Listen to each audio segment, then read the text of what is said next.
बातमी महत्त्वाची आहे आणि सर्वसामान्यांसाठी तर ही अतिशय महत्त्वाची बातमी, कारण महामार्गावरील प्रवास 1 एप्रिल पासून महागणार आहे।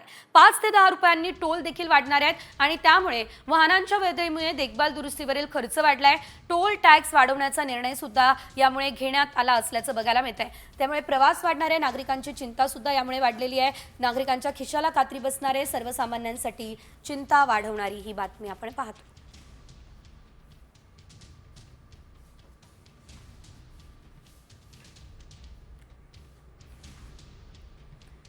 बातमी महत्त्वाची आहे आणि सर्वसामान्यांसाठी तर ही अतिशय महत्त्वाची बातमी, कारण महामार्गावरील प्रवास 1 एप्रिल पासून महागणार आहे। 5 ते 10 रुपयांनी टोल देखील वाढणार आहेत आणि त्यामुळे वाहनांच्या व्यवहारामुळे देखभाल दुरुस्तीवरील खर्च वाढलाय। टोल टॅक्स वाढवण्याचा निर्णय सुद्धा यामुळे घेण्यात आला असल्याचं बघायला मिळतंय। त्यामुळे प्रवास वाढणाऱ्या नागरिकांची चिंता सुद्धा यामुळे वाढलेली आहे। नागरिकांच्या खिशाला कात्री बसणार आहे। सर्वसामान्यांसाठी चिंता वाढवणारी ही बातमी आपण पाहतो।